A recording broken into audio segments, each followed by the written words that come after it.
चल रही है पिछले 20 सालों से, जिसपे किसी की नजर नहीं जा रही। हमारे यहाँ पता क्या हो रहा है, 20 सालों से एक नीति चली है, ग्लोबलाइजेशन, लिबरलाइजेशन, और हम मानते हैं कि ये नीति का मतलब है लूट की खुली छूट। इसमें क्या हो रहा है, भारत की बेशकीमती जमीन बड़ी बड़ी विदेशी कंपनियों को कौड़ी के भाव में बेची जा रही है।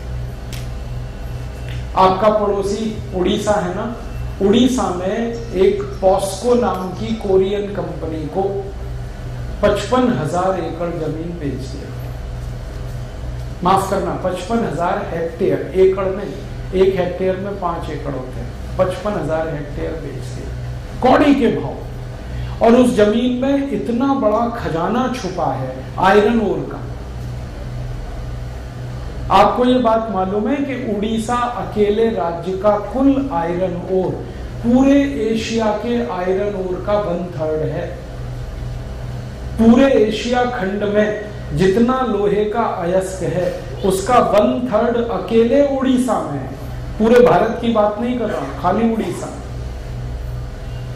और वो आयरन ओर से भरी हुई हमारी धरती विदेशी कंपनियों को कौड़ी के भाव में बेचती है एक मुख्यमंत्री। ऐसी मनमानी है, लूट तंत्र है ये। ऐसी एक और बड़ी कंपनी है स्टरलाइट, उनको बेच दिया, 70-75,000 एकड़ जमीन उनको दे दी। ये जमीनें ऐसे बेच रहे हैं जैसे इनके माता पिता छोड़ के चले गए। और किसान बेचारे जो अपनी जमीन बचा रहे हैं उनको लाठियां मारी जा रही हैं, उनके ऊपर गोलियां चलाई जा रही हैं, वो मर रहे हैं, लाठीचार्ज हो रहा है, गोलीबार हो रहा है किसानों पर। और ये जो जमीन बेचने का खेल शुरू हुआ है, ये उड़ीसा में है, ये छत्तीसगढ़ में है, ये आंध्र प्रदेश में है, ये तमिलनाडु में, ये कर्नाटक में, भारत के 17 राज्यों में ये 20 साल से चल रहा है। पता नहीं कितनी जमीनें बेच दी और उनका कोई हिसाब किताब नहीं। अब अदालतों में मुकदमे आ रहे हैं तो अदालतें कड़क टिप्पणियों का जो अपनी जमीनें बचाने के लिए लड़ रहे हैं, और अगर वो नहीं लड़े तो पता नहीं ये क्या करें। और दुर्भाग्य से इसको कह रहे हैं देश का विकास।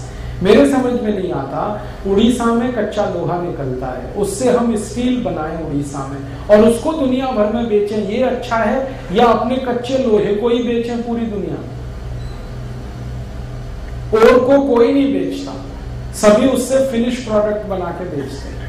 हमारे नेताओं को इतनी भी समझ नहीं कि कच्चा लोहा ना बेचा जाए, इसका स्टील बनाओ ताकि यहाँ के लोगों को काम मिले, रोजगार मिले, उस स्टील को बेचो तो थोड़ा मुनाफा भी मिले। और तो हमारा 25 पैसे किलो में बिकता, आपको मालूम है, ये जितना आयरन ओर हम देते हैं 1 किलो का 25 पैसा मिलता है।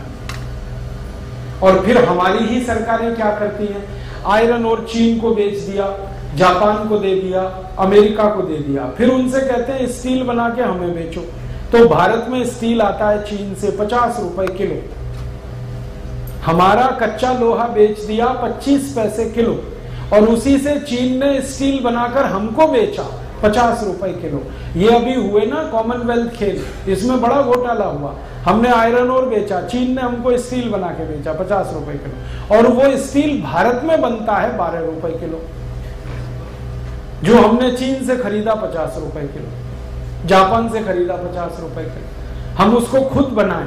हमारे यहाँ बहुत सारी स्टील बनाने वाली कंपनियां हैं। स्टील अथॉरिटी इंडिया लिमिटेड है, वो तो बहुत बड़ा पब्लिक सेक्टर है। प्राइवेट सेक्टर में जिंदल है और टाटा है, ये सब वो स्टील 12 रुपए किलो के आसपास बना देते हैं। उसको सरकार 25 पैसे किलो में कच्चा लोहा बेच के 50 रुपए किलो में खरीदती है। तो जब कच्चा लोहा सस्ता बेचते हैं इसमें घोटाला करते हैं, और फिर वहां से स्टील लाते हैं उसमें घोटाला। रोज होता है ये काम। करोड़ों मीट्रिक टन हमारा स्टील ऐसे ही बिक गया पिछले 20 साल। ये घोटाले तो इतने बड़े हैं कि जिस दिन ये खुलेंगे आप विश्वास नहीं कर पाएंगे कि अपने नेता इतने गद्दार और बेईमान हो सकते। अब हमारे